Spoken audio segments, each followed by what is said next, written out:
Amanhã, terça-feira, o Congresso Nacional estará promulgando a Emenda Constitucional 72, que teve como origem a chamada PEC 66 de 2012, a PEC das trabalhadoras domésticas.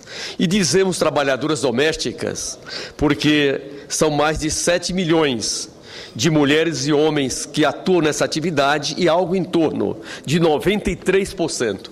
Desses 6.653.000 trabalhadores na atividade doméstica tinha no Brasil em 2011. É bom registrar de que a quantidade de trabalhadoras domésticas no Brasil vem diminuindo ano a ano em face da oferta de emprego, do chamado pleno emprego, que o presidente Lula iniciou a sua implementação nos seus 8 anos de governo e que a presidenta Dilma dá continuidade. Em 2009, a pesquisa PNAD do IBGE identificava 7.223.000 trabalhadoras e trabalhadores domésticos. 2 anos depois, tivemos uma diminuição para 6.653.000, exatamente fruto da precariedade do trabalho doméstico e, ao mesmo tempo, o aumento do trabalho formal no Brasil. Com essa emenda constitucional, em que o Brasil assistiu a Câmara e o Senado Federal fazer a sua votação por unanimidade na última semana e que amanhã, com as bênçãos de Deus, nós deveremos sancioná-la, promulgá-la às 18 horas, nós estaremos, nosso presidente Jorge Viana, cumprindo e fazendo um reparo significativo em que muitos consideram como a conclusão do fim da escravatura no Brasil. Porque, lamentavelmente, esse país, que é a 6ª potência econômica do planeta, ainda tinha boa parte das suas trabalhadoras e dos seus trabalhadores sem ter os mesmos direitos que os demais trabalhadores. Exatamente por isso, essa emenda constitucional está sendo festejada por toda a sociedade brasileira, porque estamos fazendo justiça e corrigindo um grave erro praticado pelos nossos constituintes de 1988, que resolveram tratar de maneira diferente as trabalhadoras domésticas. Com essa decisão que o Congresso Nacional tomou e que amanhã nós vamos sancionar, toda trabalhadora doméstica, todo trabalhador doméstico passa a ter direito ao seguro-desemprego em caso de desemprego involuntário.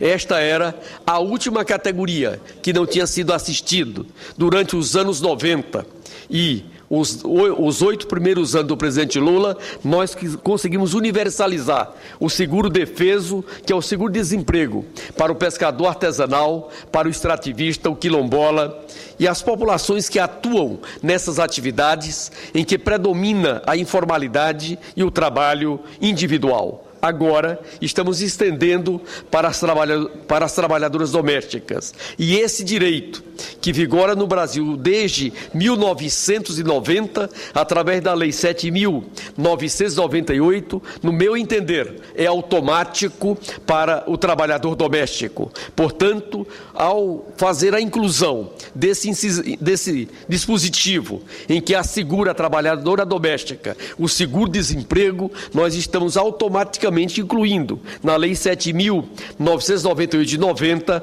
esse conjunto de trabalhadores e trabalhadoras que tem algo em torno de 2 milhões com carteira assinada. O outro desafio que surge para toda a sociedade brasileira, em especial para o Congresso Nacional, é uma política de convencimento para que o empregador doméstico assine a carteira da sua trabalhadora doméstica. E aqui eu quero chamar a atenção para aqueles que acham que, ao reconhecer os direitos, poderá trazer a informalidade para esse segmento. Eu quero registrar de que, de todas as atividades do Brasil, das atividades laborais, a que tem o maior índice de informalidade é exatamente a trabalhadora doméstica, apesar da falta do reconhecimento desses direitos. Desses 6.653.000 trabalhadores domésticos que o Brasil tinha em 2011, apenas 30,6% deles têm carteira assinada. É verdade que lá em 2009 era apenas 26%. 27%. Melhorou um pouco, mas tínhamos e temos hoje algo em torno de 70% de todas as trabalhadoras domésticas sem carteira assinada, deixando claro que o problema aqui não é apenas de custo, é também de compreensão e de estender a todos os trabalhadores brasileiros os mesmos direitos. Da mesma forma, o Fundo de Garantia por Tempo de Serviço, que hoje era facultativo, ao promulgar a lei, passa a ser automático a sua obrigação, ou seja, a Lei 8.036, também de 1990, assim determina. E o que vai faltar é uma portaria por parte do Ministério do Trabalho e da Caixa Econômica Federal, disciplinando a forma do recolhimento dessas contribuições. E, na verdade, é a forma do recolhimento que hoje já é feita para esses 30% que tem carteira assinada, ou seja, uma conta individual identificada pelo CPF da empregada doméstica e ali todo mês é feito o seu aporte. Salário mínimo, fixado em lei, nacionalmente unificado, capaz de atender às suas necessidades vitais, básicas e as de sua família, como moradia, alimentação, educação, saúde, lazer, vestuário, entre outros direitos previstos na Constituição, já é válido para aqueles que têm carteira assinada e queremos estender para todos os demais trabalhadores na proporção que formos assinando a sua carteira, convencendo o empregador desses direitos, dessas obrigações. Irredutibilidade do salário. Também já é um direito consagrado para aqueles que têm carteira assinada e queremos que seja estendido para os 6.653.000 outros trabalhadores domésticos que, lamentavelmente, parcela deles não recebem nem sequer o salário mínimo porque viviam na informalidade.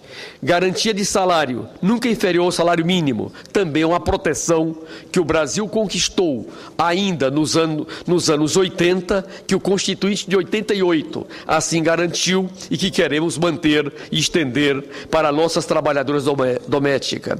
13º salário, com base na remuneração integral ou no valor da aposentadoria. Também é um direito que já existe para aqueles que têm carteira assinada e queremos agora estender para as demais trabalhadoras domésticas para que elas possam ter o mesmo tratamento. E aqui eu quero chamar a atenção de que boa parte do próprio empregador doméstico, que é servidor público ou que é empregado da iniciativa privada, tem esse direito assegurado e nas suas convenções coletivas de trabalho tem benefícios muito superior e nós queremos assegurar pelo menos 1/3 nas férias para as trabalhadoras domésticas, porque hoje, da forma que elas estão na informalidade, não tem qualquer direito. Remuneração do trabalho noturno superior ao diurno também é auto-aplicável.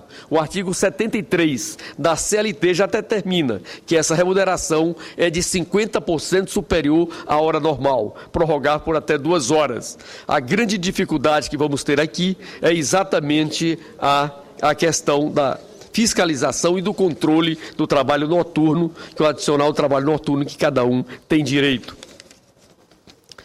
Salário família, pago em razão do dependente do trabalhador de baixa renda, nos termos da lei, também é auto-aplicável. A Lei 4.266, de 63, que instituiu o salário família, assegura o direito de receber e todos aqueles que têm a carteira assinada passam a ter os mesmos benefícios e a Previdência Social quem paga esse benefício.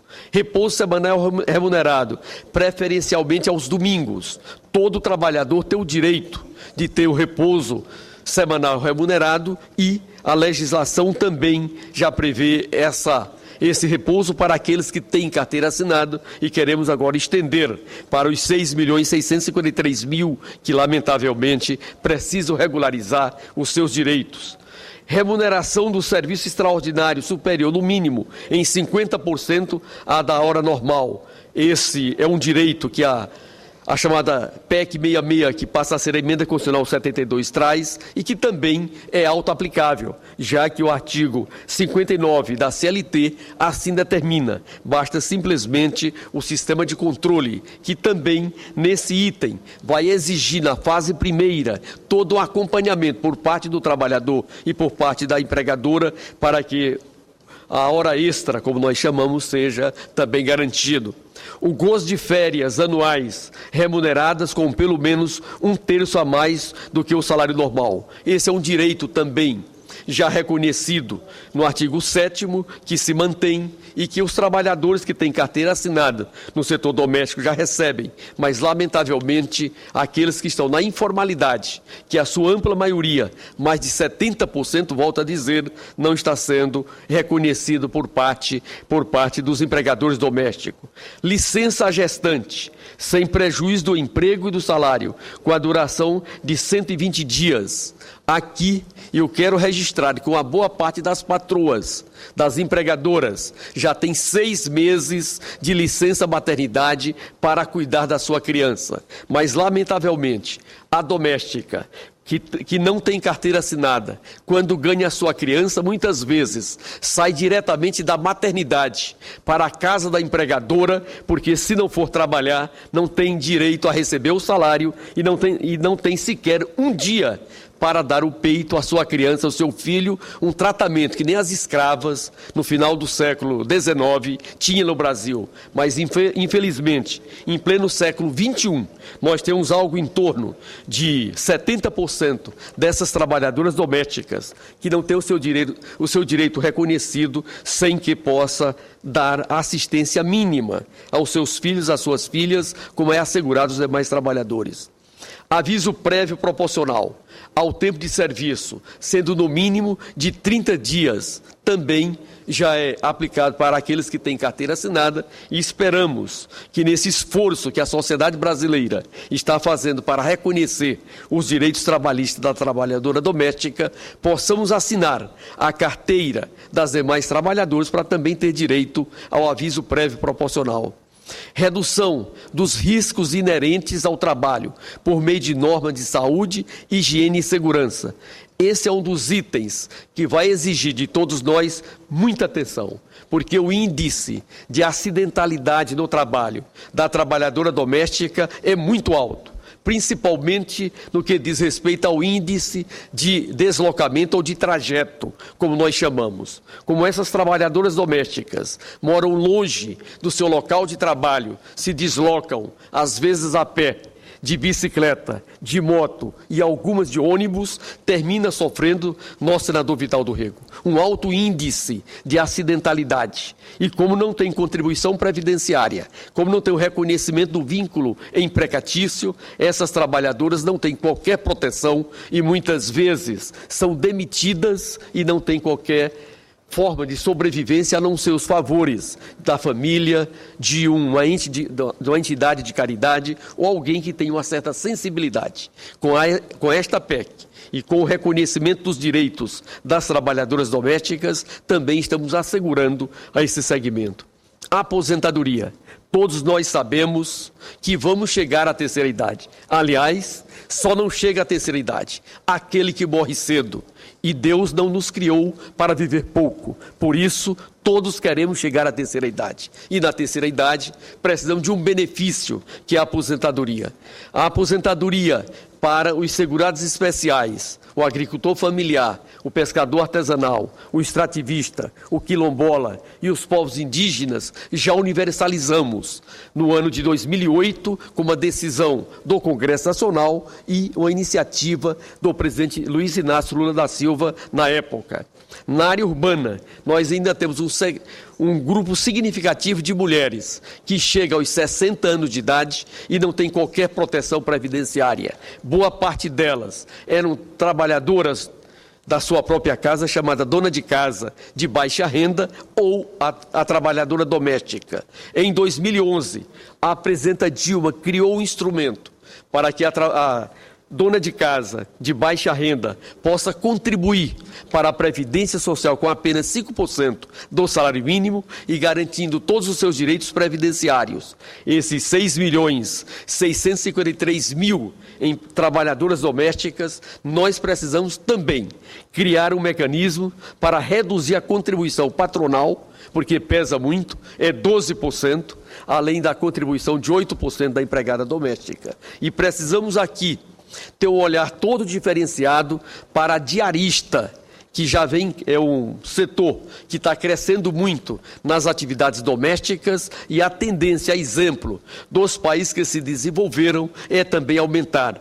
E eu acredito que aqui a melhor saída seria enquadrar ou criar as condições legais para que a diarista seja inscrita como empreendedora individual. E com esse procedimento, a sua contribuição previdenciária também seria de 5% sobre o salário mínimo e teria todas as garantias e proteções previdenciárias, além da certeza da aposentadoria.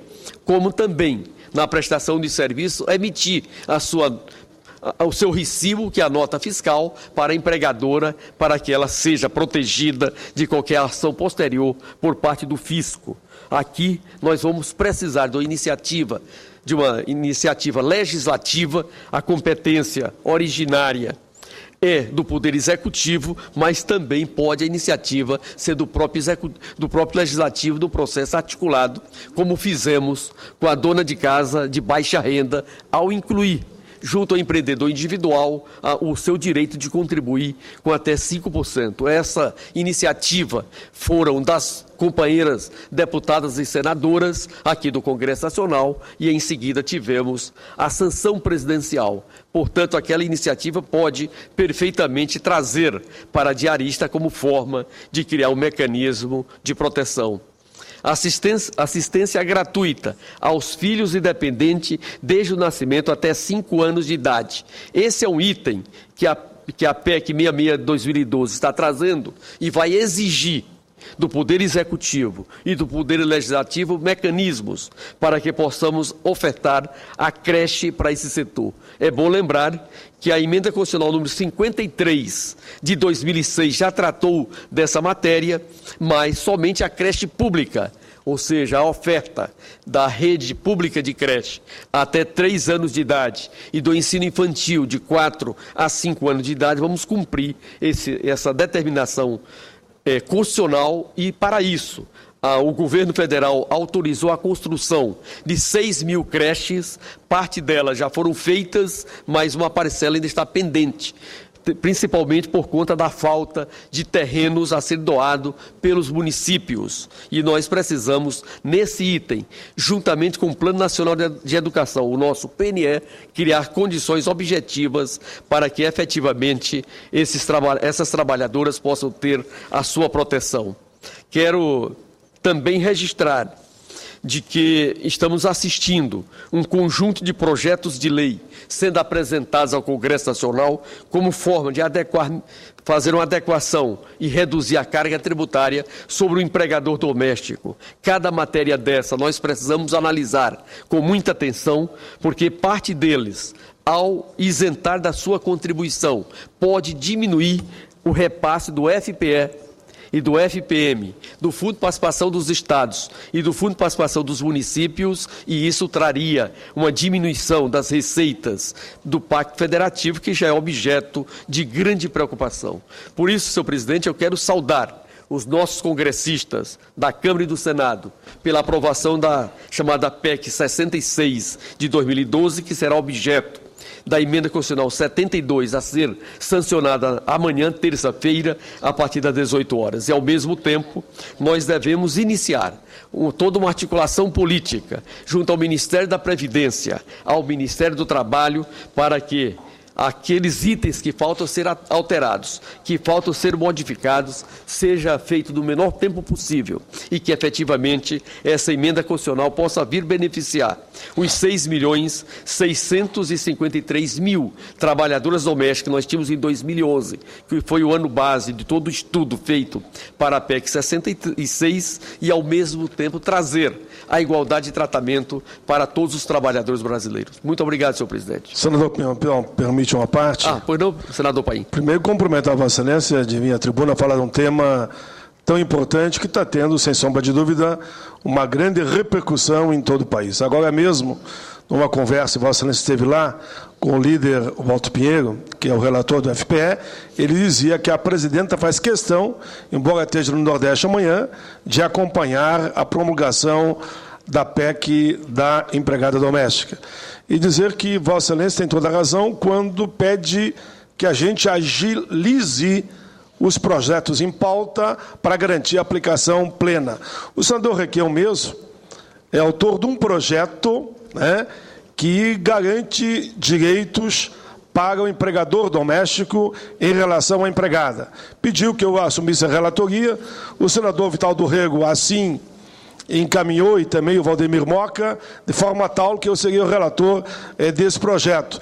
E há um outro projeto, me permita ainda dizer, que de nossa autoria, que foi aprovado aqui no Senado e está na Câmara, que simplesmente simplifica a burocracia para as contribuições do empregador em relação à doméstica. Esse só diminui a burocracia, mas o projeto do senador Requião vai bem além. Então, meus cumprimentos a Vossa Excelência e ao senador Requião pela iniciativa. Senador Paim, eu quero parabenizar a Vossa Excelência ao longo da sua vida parlamentar, seja na Câmara Federal. Quando ali eu cheguei em 95, Vossa Excelência já estava, seja aqui no Senado Federal, sempre voltado para esses temas, ao lado de uma série de outros senadores e senadoras que também trabalham a importância e a necessidade de incluir todos esses trabalhadores domésticos nos mesmos direitos dos demais trabalhadores. Eu acredito que nós poderíamos, aí com a anuência do nosso presidente da Comissão de Constituição e Justiça, o senador Vital do Rego, fazer um levantamento de todos os projetos que estão tramitando na casa e fazer um substitutivo global, de maneira que nós pudéssemos consolidar os vários direitos que a chamada PEC 66 de 2012 prevê e que falta regulamentação. E eu queria ficar à disposição, o nosso senador Vital do Rego, se Vossa Excelência assim acordar, a ajudar nesse trabalho. Senador Pimentel, primeiro cumprimentar a Vossa Excelência por estar trazendo na tribuna uma verdadeira radiografia, tanto da meritória ação do Congresso Nacional, quando, em tempo oportuno, equilibrou de forma já tardia os direitos dos trabalhadores domésticos, mas Vossa Excelência trouxe preocupações evidentes, como ao meu lado o senador Requião, ao apresentar projeto de lei, socorrendo uma dessas preocupações, o senador Paim também, agora há pouco, se manifestava. Semana passada já determinávamos a Secretaria da Comissão de Justiça que fizesse o levantamento nesta área de todos os projetos relativos à matéria, para que possamos entregar na mão de um relator, e Vossa Excelência poderá efetivamente nos honrar com essas atribuições, para que possamos oferecer em tempo razoável e de forma oportuna diversos diplomas legais de forma ordinária para, concorrente com a promulgação da PEC, darmos a trabalhadores, né, e empregadores tranquilidade na acomodação do mercado, que efetivamente vai acontecer, e Vossa Excelência falou com muita propriedade. Então, nós temos que dissipar todas as dúvidas. A imprensa tem contribuído de forma muito forte quando relata as dúvidas de donas de casa, de trabalhadores nessa área, e nós que temos a obrigação de legislar, devamos fazê-lo de forma prudente, mas dentro de um prazo que não permitam que essas dúvidas se avolumem ou que o Poder Judiciário volte a fazer o papel do Poder Legislativo. Senador Vital do Rego, para nós não é nenhuma surpresa a agilidade de Vossa Excelência na condução desses trabalhos, até porque eu o conheço já, seja da Câmara Federal e aqui no Senado, e a forma como Vossa Excelência tem conduzido as várias tarefas que assume. Por isso, essa iniciativa de juntar, de apensar todas as matérias numa única iniciativa legislativa, além de agilizar, de acelerar o processo, também evita a aprovação de matérias contraditórias. Por isso, eu quero me somar ao grupo para que possamos criar um ambiente que permita aprovar no menor tempo possível no Senado e depois na Câmara essa matéria, chamando a atenção para a questão das diaristas. Eu tenho uma leitura de que a tendência da diarista é aumentar significativamente no Brasil. E nós temos uma legislação que determina que é considerado diarista quem trabalha até 2 vezes por semana. Aqui, talvez fosse melhor adequar, elevando para 3 vezes por semana, para melhor atender, e ao mesmo tempo alterar a lei do empreendedor individual, para ela se inscrever como empreendedor individual e a partir dali ela tem uma redução significativa da sua carga tributária, ela é isenta de todas as contribuições patronais, ela contribui com 5% sobre o salário mínimo e com R$ 5,00 a título de ISS, porque ela é prestadora de serviços e passa a estar totalmente regularizada. Eu acho que é um tema que nós poderíamos olhar nesse conjunto de iniciativas que Vossa Excelência está apresentando. Portanto, eu quero parabenizá-lo mais uma vez, parabenizar o senador Paulo Paim pelas várias iniciativas que tem e dizer, senhor presidente, que amanhã o Congresso Nacional terá um dia de muito resultado para a sociedade brasileira ao promulgar a emenda constitucional 66, que passa a ser a 72 após a sua promulgação. Muito obrigado.